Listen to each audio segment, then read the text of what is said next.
क्या रेसलिंग में lights off होने से ज्यादा रोमांचक चीज कोई हो सकती है? हाँ, वो अलग बात है कि आप टीएनए के उस शो में मौजूद हो जहां फायर अलार्म्स बजने लग गए थे। उसमें तो जान ही निकल गई थी। रेसलिंग में एकदम से अंधेरा हो जाने का मतलब सिर्फ यही है कि अब कुछ बहुत बड़ा होने वाला है। कोई डेब्यू, किसी की वापसी, कोई सरप्राइज अटैक या कुछ भी जिसमें अंडरटेकर शामिल हो।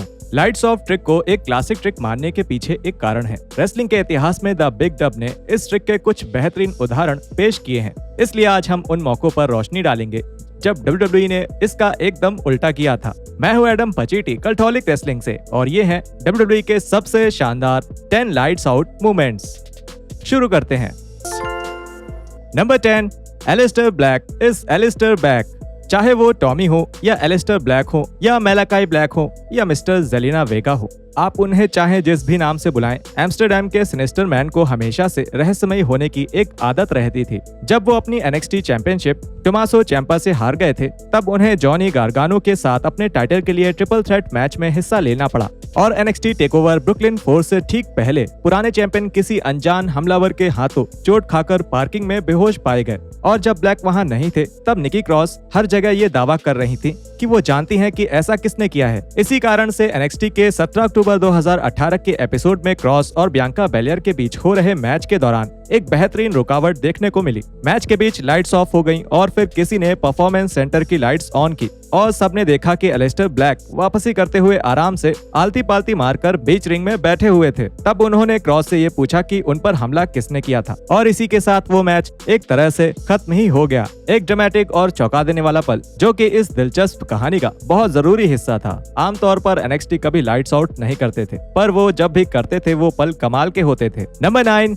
Wides opens the door. वैसे तो सारी ही लाइट्स आउट मोमेंट में कुछ न कुछ सरप्राइज ही होता है, पर कभी कभी हमें उस पल की उम्मीद पहले से होने के बावजूद भी वो पल असरदार हो सकता है। इसका एक एग्जांपल हमें हाल ही में एक्सट्रीम रूल्स 2022 में देखने को मिला, जिसे ब्रे वाइट की WWE में वापसी का एक्सटेंडेड प्री शो भी कहते हैं। ईटर ऑफ वर्ल्ड्स पैंडेमिक के समय में हुए बजट कट में शामिल सबसे बड़े नामों में से एक थे, लेकिन फिर ट्रिपल एच के आने के बाद और WWE प्रोग्रामिंग में बीच बीच में दिखते रहस्यमयी सुरागों की वजह से फैंस को ये उम्मीद थी कि वो इस दिन वापसी करेंगे। जब मैट रिडल ने सेथ रॉलिंस को फाइट पिट मेन इवेंट में हरा दिया, उसी वक्त एरिना की सारी लाइट्स बंद हो गईं और पूरे दर्शक जोश में पागल हो गए, क्योंकि उन्हें मालूम था कि अब आगे क्या होने वाला है। फिर उसके बाद ब्रे की एक क्लिप दिखाई गई जिसमें वो He's got the whole world in his hands गा रहे थे, जिसके साथ ही हमें फायरफ्लाई फन हाउस की इमेजेस दिखने लगी। और फिर उसके कुछ ही समय बाद स्टेज के ऊपर एक चमकते हुए दरवाजे से व्हाइट पूरी दुनिया के सामने बाहर आए। ये एक जबरदस्त ड्रामेटिक वापसी थी जिसने सभी लोगों को ये सोचने पर मजबूर कर दिया कि आखिर ब्रे अब आगे क्या करने वाले हैं। पर यह थोड़ा निराश करने वाली बात है कि आगे जो हुआ वो एक बेकार सा मैच था जिसे एक सॉफ्ट ड्रिंक ने स्पॉन्सर किया था। Number 8, sting saves Orton. काफी समय तक WCW के आखिरी खिलाड़ी बने रहने और WWE में रेसलिंग ना करने के बाद स्टिंग ने सर्वाइवर सीरीज 2014 में कंपनी के लिए एक जबरदस्त डेब्यू किया। फिर वो ट्रिपल एच से रेसलमेनिया में हार गए और उसके बाद रॉ में उनका पहला मैच DQ के साथ खत्म हुआ। उन्होंने टैग टीम मैच में जीत हासिल तो की, पर उसके कुछ ही समय बाद सेथ रॉलिंस के साथ एक मैच में उन्हें चोट लग गई और बदकिस्मती से उन्हें टेम्परेरी रिटायरमेंट लेना पड़ा। यहाँ हॉल ऑफ फेम का म्यूजिक बजना चाहिए। हालांकि स्टिंग को WWE रिंग में कुछ अच्छे पल भी देखने को मिले, जैसे कि जब वो रॉ के एपिसोड में रैंडी ऑर्टन के लिए एक मसीहा बनकर सामने आए थे। वाइपर को चारों तरफ से द अथॉरिटी ने घेर लिया था और सबको लग रहा था कि ऑर्टन का खेल अब खत्म हो चुका है। तभी अचानक से एक कौवा मैदान में आया और आवाज करके सीधे एक ट्रांसफार्मर में जाकर टकरा गया और फिर सारी लाइट्स बंद हो गयी। असल में ये स्टिंग के आने का इशारा था, जो कि अंधेरे से निकल कर आए और ऑर्टन की मदद करके सबको धूल चटा दी। एक ऐसा इंसान जिसने अपनी जिंदगी में कई सरप्राइज अपीयरेंसेस दिए हैं, ये उनमें से सबसे लाजवाब में से एक था। Number 7, the big dread comeback. Raw के 7 फरवरी सन 2000 के एपिसोड में इस शो के इतिहास में देखे गए सबसे बेहतरीन मेन इवेंट्स में से एक हमें देखने को मिला। शुरू में मैकमैन और हेम्सली की आर्मी के खिलाफ खड़े होने के बाद Chris Benoit, Eddie Guerrero, Perry Saturn और डीन मेलेंको ने अपनी रैंक्स को और बढ़ाने के लिए उनकी ही आर्मी में शामिल होने का फैसला किया। इसकी वजह से द रेडिकल्स को ट्रिपल एच के साथ मिलकर The Rock, Cactus Jack, Rikishi, Too Cool का सामना एक करना पड़ा एक 10 मैन टैग मैच में। WWE के इतिहास के सबसे बड़े ऑडियंस के शोर के बाद 5 लोगों के उस खतरनाक ग्रुप ने बेबी फेसेस की टीम को बुरी तरह मारा और उस रात सबको दुखी कर दिया, लेकिन सिर्फ तब तक जब तक अंधेरा नहीं हो गया। अंधेरे से बाहर आए पॉल बेयरर और उनके साथ थे वापसी कर रहे केन। द डीमन कुछ समय से टीवी से गायब रहे थे, अपने जिगरी दोस्त एक्स पैक से धोखा खाने के बाद। और अब वो उसी का बदला लेने निकले थे और अब उन्हें कोई भी नहीं रोक सकता था। अब केन ने किसी राक्षस जैसे सब पर हमला बोल दिया और हर एक हील शानदार ढंग से उठाकर पटका। रॉ के एपिसोड की ये एंडिंग एटीट्यूड एरा की जानी मानी एंडिंग थी और साथ ही ये उन कुछ शानदार मौकों में से एक है जहां WWE ने मैच का अंत दिल तोड़ देने वाला रखा था। फिर भी आखिर में दर्शक खुशी खुशी अपने घर गए। Number 6, Sabu saves the day. जितने भी रेसलर्स ने लाइट्स ऑफ करने की ट्रिक का इस्तेमाल किया है उनमें से साबू को अक्सर नजरअंदाज किया गया है। हालांकि वो ECW में सबसे शानदार ढंग से अचानक प्रकट हुए थे, लेकिन होमिसाइडल मैनियाक ने किसी तरह WWE रिंग में एक बार अपना ये मैजिक दिखाया है, या ये कहूँ कि एक तरह की WWE रिंग। ECW के वन नाइट स्टैंड 2005 में रॉब वैन डैम ने द हार्डकोर फेथफुल को एक जोशीला भाषण दिया था। कंपनी के बड़े स्टार होने और नॉस्टैल्जिया शो के मेन कैंपेनर्स में से एक होने के बावजूद भी उन्हें चोट लगने के कारण वो खेल में हिस्सा नहीं ले सकते थे। ये उन्हें मार खाने से नहीं रोक सका और रोक भी नहीं सकता था, क्योंकि उन्हें मारने वाले इंसान थे मैन बीस्ट राइनो। RVD को गोर मारने के बाद जैसे ही राइनो उनका खेल खत्म करने वाले थे, सारी लाइट्स बंद हो गईं और जब लाइट्स फिर से ऑन हुई, सबने देखा वैन डैम के दुश्मन से अब दोस्त बन चुके साबू वहां खड़े थे। ऐसे शो के बिना ECW ट्रिब्यूट नाइट इतनी शानदार नहीं हो पाती, इसलिए हमें इन ECW को शुक्रिया कहना चाहिए जिन्होंने हमें ये नजारा दिखाया। Number 5, that's not Jeff Hardy. CM पंक और जेफ हार्डी के बीच की दुश्मनी 2009 की सबसे बेहतरीन दुश्मनी में से एक थी। उन दोनों की असल जिंदगी में एक दूसरे से चल रही लड़ाई का इस्तेमाल करके WWE ने एक बहुत ही गहरी आपसी लड़ाई बनाई, जो कि समर स्लैम में अपने चरम पर पहुंची। वर्ल्ड हैवीवेट चैंपियनशिप के लिए हुए एक खतरनाक TLC मैच में पंक ने हार्डी को एक बड़ी सी सीढ़ी से नीचे फेंक दिया और हुक से गोल्डन बेल्ट निकालकर नए चैंपियन बन गए। वो मैच के अंत में हार्डी के बेहोश शरीर के ऊपर खड़े थे कि अचानक एक बड़ी घंटी ने उन्हें हिला दिया। अंडरटेकर की पहचान बन चुकी बेल की आवाज आई और लाइट्स ऑफ हो गईं। दर्शकों ने शोर मचाया, पर जब लाइट्स फिर से ऑन हुई तो कुछ भी बदला हुआ नजर नहीं आया, या फिर कुछ बदला था।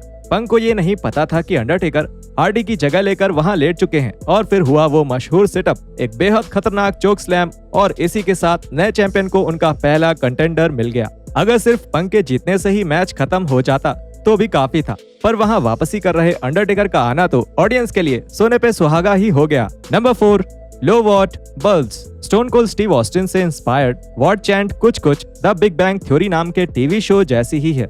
शुरुआत में तो ये मजाक जैसा ही लगा, पर जैसे जैसे ये आगे बढ़ता गया वैसे वैसे ही ये ज्यादा इरिटेटिंग लगने लगा। आप क्या सोचते हैं? कमेंट्स में मुझे बताइए। स्मैकडाउन के 3 जनवरी 2002 के एडिशन में विंस मैकमैन वाशिंगटन DC के लोगों से बात करने की कोशिश कर रहे थे, पर वो लोग उन्हें लगातार वॉट चिल्लाकर परेशान कर रहे थे। फिर उन्हें याद आया कि वही तो इंचार्ज हैं, इसलिए क्राउड को चुप करवाने के लिए उन्होंने इस जगह की सारी लाइट्स बंद कर देने का ऑर्डर दिया। इसके बाद तो चेयरमैन की खुशी का कोई ठिकाना ही नहीं था, लेकिन तभी स्टोन कोल्ड का म्यूजिक बजने लगा। बॉस ने तुरंत लाइट्स ऑन करने का ऑर्डर दिया, पर तब तक बहुत देर हो चुकी थी।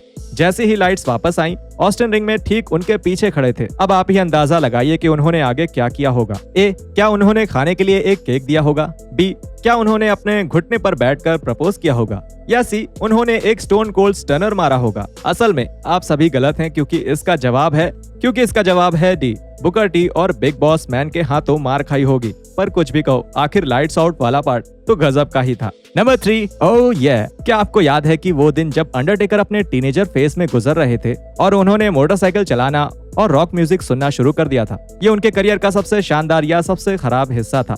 ये इस पर डिपेंड करता है कि आप लिम्प बिस्किट को कितना बर्दाश्त कर सकते हैं। अमेरिकन बैडएस टेकर सबसे पहले जजमेंट डे 2000 में दिखाई दिए और 2003 के सर्वाइवर सीरीज में मार दिए गए। सच में मार दिए गए, क्योंकि केन ने उनके ऊपर लगभग 2 टन मिट्टी डाल दी थी और उसके नीचे एक बाइकर मर गया। इसकी वजह से एक स्टोरी लाइन बनी जहां केन को उनके भाई का भूत सताने लग गया। भले ही केन को इस चीज पर यकीन था कि अंडरटेकर मर चुके हैं, फिर भी उन्हें उनका अतीत डरा रहा था। इसलिए उन्हें अपने भाई को रेसलमेनिया 20 में एक मैच के लिए चुनौती देने पर मजबूर होना पड़ा। जब केन रिंग में खड़े अपने दुश्मन का इंतजार कर रहे थे, वहाँ की सभी लाइट्स बंद हो गयी, लेकिन जो किसी ने नहीं सोचा था वो हुआ, और एक आवाज ऊ ये चिल्लाती हुई मेडिसन स्क्वायर गार्डन में गूंज उठी। पॉल बेयर ने 4 सालों बाद स्क्रीन पर वापसी की और उनके आने से द डेड मैन अंडरटेकर की वापसी साफ हो गई, जिन्होंने केन को एक छोटे लेकिन अच्छे मैच में जल्दी से हरा दिया। Number 2, that's gotta be Kane. Mania 20 से लगभग 7 साल पहले बियरर ऐसे ही एक और लाइट्स आउट मोमेंट का हिस्सा बने थे, जो कि उसका बिल्कुल उल्टा ही था जो मैंने अभी आपको बताया। बैड ब्लड 1997 में हुए सबसे पहले हेल इन अ सेल मैच में अंडरटेकर अपने खतरनाक दुश्मन शॉन माइकल्स के खिलाफ लड़ रहे थे। जैसे ही ये लगा कि द फिनम सेल के अंदर जीत हासिल करने वाले हैं, अचानक लोगों को दिखना बंद हो गया। डरावना पियानो म्यूजिक बजने लगा और सब कुछ लाल रंग का दिखने लगा, जिसके बाद बियरर एक ऐसे बड़े से आदमी के पीछे छिपकर रिंग तक आए जिसने एक बॉडी सूट और मास्क पहना हुआ था। बैड ब्लड शुरू होने के कुछ हफ्ते पहले से बियरर लोगों को बता रहे थे कि टेकर का सबसे गहरा और खतरनाक सीक्रेट सबके सामने आने वाला है। उनका भाई केन, जो कि अपने माँ बाप के फ्यूनरल होम में आग लगाने के बाद दर्द और जख्म झेल रहा था, और अब जैसा कि हमारे पुराने दोस्त पर्सी प्रिंगल ने बताया था, केन वहां आ चुके थे। उन्होंने तुरंत ही सबको अपनी ताकत का एहसास दिला दिया और वहां आते ही सेल का दरवाजा तोड़ा और अपने भाई को टूमस्टोन देकर पटक दिया। इससे एचबीके को जीतने का मौका तो मिल गया, पर अब सबको सिर्फ इस चीज से मतलब था कि WWE में अब एक नया मॉन्स्टर आ चुका है। आज तक का सबसे शानदार debut. Number 1, an electrifying return. WWE ने अपने रेसलमेनिया 27 में एक चौंका देने वाली खबर दी, जो ये थी कि इस बार कोई सेलिब्रिटी उस इवेंट के गेस्ट होस्ट बनकर आएंगे। वो कौन हो सकता है? बॉब बार्कर, जस्टिन बिएबर या फिर बार्ने द डायनासोर? वैसे इनमें से एक नाम तो कभी भी अफवाह में शामिल नहीं था। इतना तो पक्का है कि बॉब बार्कर रेसलमेनिया में आने वाले हैं। इस सवाल का जवाब हमें मिला रॉ के 14 फरवरी 2011 के एपिसोड में, जब जस्टिन रॉबर्ट्स ने उस मिस्ट्री होस्ट का खुलासा करने की बात की। सारी लाइट्स धीरे धीरे बंद होने लग गईं। पहले तो हाउस लाइट्स, फिर रेसलमेनिया का साइन और फिर आखिर में टाइटन ट्रॉन भी, और पूरे एरेना में अंधेरा छा गया। और फिर पूरे 7 साल बाद पहली बार द रॉक WWE की ऑडियंस के सामने आए, और इसका रिएक्शन तो सारी दुनिया से परे था। बिग ड्वेन की शानदार वापसी पे तो लोग जैसे पागल ही हो गए, और उसके ऊपर ये पता चलना कि वो रेसलमेनिया का एक हिस्सा रहेंगे, इस बात ने इस पल को और शानदार बना दिया। इस मौके को और भी ज्यादा कूल बनाने के लिए तो अब बस यही किया जा सकता है कि द ग्रेट वन एक बड़े से फ्लेम थ्रोवर के साथ आते और अपने खुद के नाम पर आग लगा देते। ये तो सिर्फ सपने में ही हो सकता है।